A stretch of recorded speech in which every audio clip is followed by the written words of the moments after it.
Hey, welcome back everyone. It is now August 2nd of 2020, and ever since the official release of Star Wars: The Rise of Skywalker, a lot of fans around the world have been really curious about the future of the Star Wars franchise by Disney, Lucasfilm, Bob Iger, Bob Chapek, and everybody else involved with this new universe and exactly where it's all going to go. This is Mike Zero. Make sure to subscribe if you're new to the channel for future Star Wars content. Now, the one thing about Disney Star Wars is that we do know that it is indeed heading in a better direction for the Star Wars fans to enjoy. One thing is for certain is that, yes, we do know that Kathleen Kennedy no longer has creative control over pretty much all the Star Wars projects except for the Leslie Headland Star Wars TV series, and that's it. However, on a side note here, we do know that George Lucas, Jon Favreau, and Dave Filoni are all working together as a team to really deliver as much Star Wars material as possible to really make the fans happy around the world. Now, one thing is for certain is that Bob Iger and Bob Chapek, they really want to bring Disney Star Wars back on its feet again. Essentially, what they really want to do is they want to bring it up to the same exact level as the Marvel Cinematic Universe. And as I've said this before in the past, that's going to take a lot of time and effort to get that done. It's going to take at minimum 3 to 4 years of high success, Star Wars movies and TV shows combined to really get it to such a level like that. So, with that being said, of course, what's really exciting all has to do with creator George Lucas and writer and director Rian Johnson of Star Wars: The Last Jedi. Now, specifically, of course, now that both Disney and Lucasfilm are finished with The Rise of Skywalker, they are currently focused on their new Star Wars universe as well as their new Star Wars trilogy of films. It's explained that both Disney and Lucasfilm are developing multiple plans to reunite the Star Wars fans around the world. It's explained that behind the scenes, creator George Lucas is regulating the Star Wars franchise greatly by developing new projects and putting an end of Kathleen Kennedy's creations.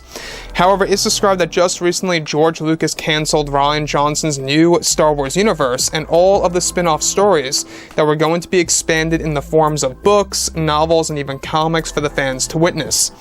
It's described that this major change by Lucas was to ensure that the Star Wars franchise can live on and become very successful for the fans throughout this entire decade. Lucas wanted to cancel Rian's new universe since it dealt with alternate realities and even introduced a timeline in which the Force became extinct and a new power called the Vitality rises in a brand new Star Wars galaxy. Lucas was not happy at all with these decisions by Rian Johnson and decided to cancel all of it out for the Star Wars fans. This also involved the spin-off TV series that was going to be connected to Rian Johnson's new Star Wars trilogy and more.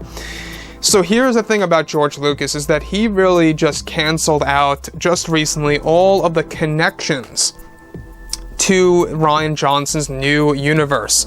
We're talking about a spin-off series for Disney Plus that was initiated by Kathleen Kennedy just last year that George recently put to an end.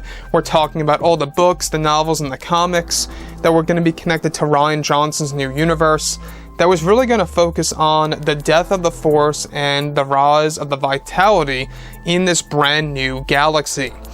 Now, like I've said before, this sounds like as if Rian Johnson was trying way too hard to be original. This may have worked in and on itself as a science fiction film where, it has nothing to do with Jedi or, starfighter battles. All of that is excluded from Rian's movies. He wanted to focus on something completely different. That and in his books, novels, and comics that were going to be connected to his ever-evolving universe. So we do know one thing now, is that Rian is already settled in on his own universe. He's developing the first murder mystery universe, quote-unquote, where he's directing, of course, and writing Knives Out 2, and he's also going to be involved with a planned Knives Out 3, and so on and so forth. He really wants to make this murder mystery universe a thing. So I think that obviously what Rian wants to do is that he's trying to embrace the concept of universes, which is a little contradictory of what he said not so long ago about how Rian Johnson stated that he hates universes. He doesn't like the concept of universes within Star Wars, and that it just doesn't make much sense to him. To me, I feel like that is a telltale sign that Rian shouldn't have even been signed on to The Last Jedi to begin with at all. Straightforward right there. If you don't really believe in the universe, then you really can't deal with a Star Wars movie. Everything has to be connected in some way, shape, or form, right? So the thing about Rian Johnson's new universe coming to an end, I think that this is obviously a big, bullet that George Lucas dodged. He was able to really just take the finger and flick that bullet out of the air and pave a new way for Star Wars to really grow. And this is their ultimate chance to really do that. So they're already taking advantage of the situation and really bringing Star Wars back to normal. So with that being said, guys, drop a comment below. Let me know about all of this in the comments. And if you guys did enjoy the content for today, do make sure to drop a thumbs up on this video to support the channel. I thank you all so very much for the kind support, and I'll catch you guys next time.